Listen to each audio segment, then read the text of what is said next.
to Davis. Davis high guard wanting to explode with the left. Oh, and that right, but Davis took off. No. Crawford needs the money. Crawford needs the money? You think he had a chance to win? Gervonta Davis and Terence Crawford are back in the spotlight, and this time, things are heating up even more. The rivalry between the two has been growing for some time, but Davis's recent comments about Crawford's upcoming fight with Canelo have taken things to another level. Crawford is preparing to step up 2 weight classes to face Canelo later this year, a challenge that has caught the attention of many in the boxing community. Moving up by 14 pounds to fight a naturally bigger and stronger opponent like Canelo is no easy feat. However, Crawford has made it clear why he's doing this. He's determined to take on the challenge, and his confidence is shining through as he prepares for this major fight. You not lead with ego. Like if you hear somebody like Tank say, 147, I knock Bud out. Well, you just talking. I want to challenge myself, Crawford said. Canelo is a great fighter, one of the best to ever come out of Mexico. I'm one of the all-time greats too, so why not? Why not put it to the test? History shows that big risks often lead to big rewards, and that's exactly what I'm looking for, the big reward. Crawford made it clear that his decision to face Canelo is all about building his legacy. He wants to test himself against one of the best fighters in the world. But Tank Davis wasn't buying that reasoning. He wasn't impressed with Crawford's explanation and made it known to everyone how he saw it. According to Davis, Crawford needs the fight more than he does. Armory, fight number 1 on PBC on Spike is a knockout. Tank Davis didn't hold back when he shared his thoughts. He made it clear that Crawford's decision to take on Canelo was all about the money. It wasn't just a guess or a theory. Tank said it like it was a fact, as if there could be no other reason for Crawford to take the fight. According to Tank, Crawford is only doing this for a big payday. But Tank didn't stop there. He went even further, taking aim at Crawford's physical appearance in the ring. He definitely needs the money, Tank said. Crawford's a good fighter, no doubt, but smaller fighters are always better than bigger fighters because they know how to move. But remember, didn't Crawford get rocked by Gamboa before? How is it that he's looking so strong now with no one touching him? That's the snack effect, I'm telling you. You can laugh all you want, but that's what I think. Somebody ask Lomachenko. All right. Turkey said he got your 2 Ferraris ready. What you think about that? Oh, Turkey said he got your 2 Ferraris ready. Oh, the Tank drops him! Tank wasn't just questioning Crawford's strength. He was hinting that something shady might be going on. He brought up Yuriorkis Gamboa, a fighter who hurt Crawford in the past, and pointed out that it didn't quite make sense how dominant Crawford had been lately. To make sure everyone understood the point he was trying to make, Tank mentioned snack. And Victor K. Snack is a nutrition company that has been linked to the sport of boxing, but not always in a positive way. Whenever fighters are associated with snack, you usually talk about performance enhancers and whether their strength is truly natural. Tank didn't directly accuse Crawford of anything, but by bringing up snack, he made it clear what he was suggesting. He wanted people to start questioning Crawford's performances and wonder if there was something unnatural about how he's been looking in the ring. Jail for it. Talking about Victor Conti. He went to jail, right? Victor Conti? Yeah. And he the owner of the snack shit, right? And he went to jail for it.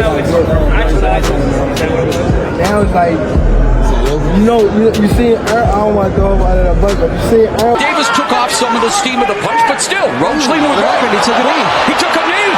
Crawford wasn't about to let Tank's comments go unanswered. He fired back just as strongly, targeting Tank's ego. Why is he talking like he's the greatest in the sport? Crawford asked. The little guy hasn't even fought anyone. The fans know it. We know it. Crawford wasn't just defending himself. He was pointing out Tank's lack of challenging opponents. While Tank is one of the biggest names in boxing, the biggest criticism against him has always been the quality of his competition. He hasn't fought fighters like Devin Haney, Shakur Stevenson, or Vasily Lomachenko, names that fans have been calling for him to face for years. Crawford made sure to highlight that Tank hasn't been tested the way he has. What champ? Come on, man. Tell me what belt. You know boxing. You forgot Devin Haney is undisputed. Devin Haney got all the belts. He the champ. Nobody else the champ. I'm going to come up here where the big boys at. All right. Crawford didn't stop with just the criticisms of Tank's competition. He went even further, making it clear that Tank hasn't been tested the way he has. Crawford stated that the only way Tank will learn his lesson is if he gets knocked down by his opponent. He wasn't just talking about fights. He was talking about tough, humbling experiences. Crawford pointed out that Tank has never been in a fight where he's had to dig deep or been in serious trouble. Crawford, on the other hand, has fought the best, been hurt in the ring, and battled through difficult situations, coming out on top. Tank hasn't faced the same kind of adversity in his career, and Crawford made sure everyone knew that. To drive his point home, Crawford threw his support behind Lamont Roach, the fighter Tank is set to face next. The guy Tank is fighting, Lamont, that's a fighter who has more heart than Tank will ever have, Crawford said. He can be like all the other fighters that moving up 2 weight classes and, daring to be great.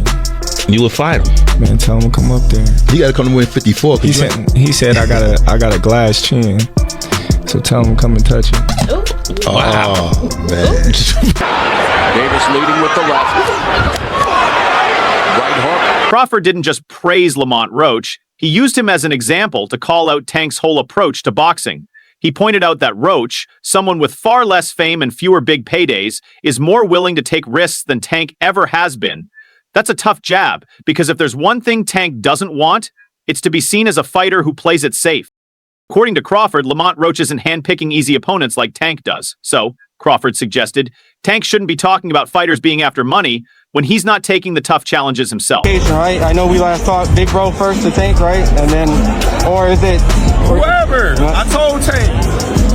Tank know what's up. You know what I mean? He know what he up against when he fights Shakur or Keyshawn. You know what I mean? He want to fight these guys that everybody in the world know they ain't gonna give him no fight. They can get by 3 thus far. Oh, good. Solid shot there, Davis. Oh. Crawford saw the irony in Tank's comments and made sure everyone else did too. While Tank was out here saying Crawford was only taking the fight for money, Crawford turned it right around on him. He pointed out that it's Tank who's been carefully picking his opponents, avoiding the toughest challenges and making sure every fight he takes is the safest route to a big payday. Tank knew exactly what he was doing when he made those comments. He wanted to control the narrative. He was trying to make people question why Crawford was taking this fight. He wanted them to wonder if it was really about legacy or just about money. By bringing up Snack, he was trying to cast doubt on Crawford's performances in the ring. But Crawford didn't just sit back and take it. He fired back and made sure to hit Tank right where it hurt. With the way things are going, this back and forth is far from over. I got a question for you, Tank. At 147, how does a fight with you and Terence Crawford look? 147? 147. I tap that chin, you know he going to sleep. I already know. I already know he ain't is. got no chin. I already know he is. This landing. That straight left. Tank Davis has never been one to follow the crowd. While other big names in boxing are heading to Saudi Arabia for massive paydays, Tank is standing firm in the U.S., refusing to let outsiders who, in his words, don't know anything about the sport, control the game. As fighters like Crawford, Canelo, and Ben Aiden sign big deals and travel around the world to fight under promoters like Turki Al Sheikh's banner, Tank isn't interested in following that path. He's focused on building his own empire, and he's not about to let anyone else dictate how he moves. For Tank, it's not just about the money, it's about maintaining the integrity of the sport. After watching what went down at the recent Saudi Arabia card, Tank is more convinced than ever that staying in the US was the right decision. You guys saw the guy, Al Sheikh, looking at the scorecards, Tank said. That's not just some random thing.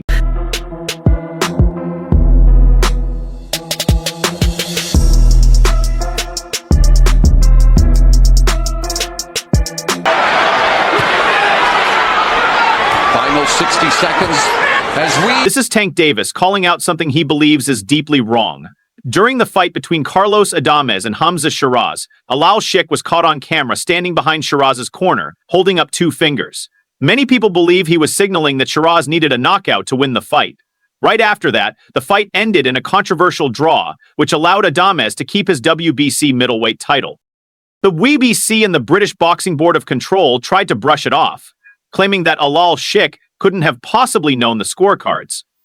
But Davis isn't buying it. He saw what he saw, and if the biggest power players in the sport are willing to ignore it, that only confirms his suspicions. Terence Crawford is good, but he's not what people make him say. He's not pound for pound. Davis has been in boxing long enough to understand that corruption, bad decisions, politics, and favoritism are part of the sport, but this situation feels different to him. It feels like one man with endless money is trying to take over the entire sport, and Davis isn't about to play along. They were saying, man, we got to get Tank over here for a fight with Shakur, Davis said. I already know what they want. He knows exactly why they want him in Saudi Arabia. A fight between him and Shakur Stevenson would be huge, one of the biggest matchups in boxing. But for Davis, it's not just about the paycheck. He's looking at the bigger picture. He sees how things are being run over there, and he doesn't like what he's seeing.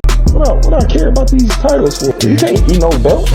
Makeup covers up a lot of imperfections. Matchmaking can do the same thing. What are you scared of? In this sport, it's like your job never done. Anybody could be undisputed in the right fight. You want me to go sell a title that I didn't work my whole life for, but boxers do that. How can... So far, Roach not giving him anything. Let's be honest, Davis doesn't need to go anywhere. He's already a star. His upcoming fight against Lamont Roach Jr. is set to break records at Brooklyn's Barclays Center, with the fight expected to bring in the highest live boxing gate since he last fought there 3 years ago. He's the biggest name in the lightweight division, and he has huge fights ahead of him. Lomachenko, Stevenson, Garcia, these are all multi-million-dollar matchups just waiting to happen. But here's the question, will these fights even take place in the US anymore? Right now, Saudi Arabia is taking over the sport. Canelo Alvarez just signed a 4-fight deal with Al Sheikh, meaning he's committed to fighting in Saudi Arabia at least 3 times, including giving up his traditional Cinco de Mayo fight in Las Vegas to fight there instead. Terence Crawford, the undisputed welterweight champion, is scheduled to fight there in September. David Benavidez, after saying he wanted to stay in the US, was seen meeting with Al Sheikh just days ago. Even Oscar De La Hoya, instead of hosting a huge Latino night event in cities like Los Angeles, Phoenix, or San Antonio, is now taking his fight cards to Saudi Arabia. The US is losing its hold on major boxing events, and Davis is one of the last stars standing. Not all money is good money. Nah, that's the part a lot of these fighters don't understand, Davis said. Yes, the Saudi checks are huge, but what are they giving up in return? Control, influence, the ability to make their own career decisions. Davis isn't blind to what's happening. He's not saying fighters shouldn't make money, but at what cost? What really bothers him is how Al Sheikh is coming into the sport without knowing anything about it. Al Sheikh isn't a lifelong boxing promoter or a fighter. He's a Saudi government official with deep pockets and a mission to turn his country into a global sports hub. He's bringing in boxing legends like Roberto Duran, organizing extravagant fight cards, and making moves that traditional promoters would never even dream of. But he's also setting up fights that don't make sense, like Canelo versus Crawford, which has a major size disadvantage. Is that just you being competitive, like when that happens? Or Man, I just really don't like that, dude. Why though? Cause I just don't like him. Like I really don't like him. I don't like. It's not your cup of tea. That's just not your. I don't like nothing about him. Left hook by Roach in the jab. Canelo is a natural super middleweight who's also fought at light heavyweight. Crawford, for all his greatness, is a welterweight. In any other era, this fight wouldn't even be considered. But Al Sheikh is making it happen, not because it's good for the sport, but because he can. Now, there's talk of Al Sheikh creating entirely new boxing leagues, completely changing the structure of the sport. He's already backed a WBC league for young fighters, and insiders are saying another league announcement is coming soon. For Davis, this is exactly why he's staying away. The sport is being reshaped by someone who, in his view, doesn't understand it. He sees fighters lining up to kiss the ring and chase big paydays without asking the tough questions. Meanwhile, Davis is standing firm, refusing to follow the trend. He's not about to fall in line. Send to me 2 Ferrari to play in Saudi Arabia. I said to him, we will send you 2 gloves if you want to play in Saudi Arabia. That's it. He said to me, send to me 2 Ferrari to play in Saudi Arabia. I said to him, Final 60 seconds. Everyone is flocking over there, and Tank keeps saying, I'm going to do this, I'm going to do that. But he feels frustrated, thinking, how are you going to make these moves when you don't even understand the sport?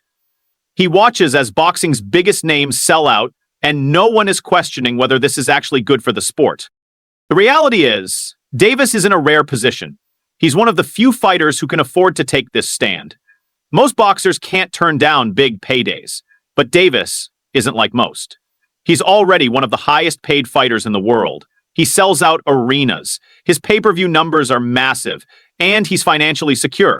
David, he said to me, send to me 2 Ferrari to play in Saudi Arabia. I said to him, we will send you 2 gloves if you want to play in Saudi Arabia. That's it. Tank has a clear vision for the future. He wants to be the face of boxing in America, keeping the sport thriving in cities like Las Vegas, New York, and Los Angeles. He wants the biggest fights to happen on home turf, not halfway around the world under conditions he doesn't trust. That's why his fight against Lamont Roach Jr. is so important. is not just about defending his title, it's about proving that American boxing is still strong. He wants to show that a fighter can become a huge star without taking money from Saudi Arabia, and that there's still a bright future for boxing in the US. But after this fight, what comes next? If not, y'all gonna give it to him. So that's what made me like, oh yeah, I see what's going on. So now, give me 2 or 4 or 3 Ferraris. If not, ain't no point in me going over there for. Y'all got the money to do it. 2, 3, 4 Ferraris. Because I heard you said 2 after. Nice straight left.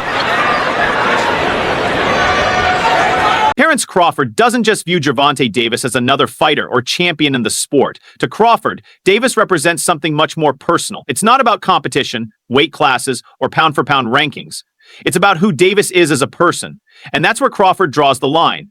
When asked about Davis during his interview with Cigar Talk, Crawford didn't hold back. There were no politically correct answers or forced respect.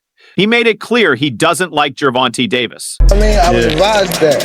When my judge told that was the first time I've been, you know what I mean? For sure. So, obviously, drinking Kendrick, nigga, that's the hottest shit in the culture right now. Drinking Kendrick went at it. Everybody talking about it. When you listen to these records, what you feel, like how you, who's winning, like what Tank is listening to right now. I ain't listen to it. Terence Crawford doesn't dislike Gervonta Davis because of anything Davis has personally done to him. It's about who Davis is, how he carries himself, and what Crawford believes is an arrogant attitude protected by fame, money, and bodyguards.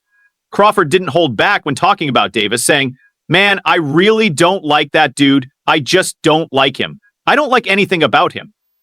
This isn't the typical fighter hype ahead of a potential fight. It's a genuine personal dislike. It's rare to hear a fighter speak so openly about another, especially when they don't even compete in the same weight class. But that's just how Crawford is. He speaks his mind and doesn't pretend to respect someone just because they're in the same profession. I just don't like how this guy come in the game and he don't know nothing about the sport. Like, he don't know nothing about the sport. Like, everybody going over like he wasn't even paying, like at first he wasn't even paying people that know stuff about the sport.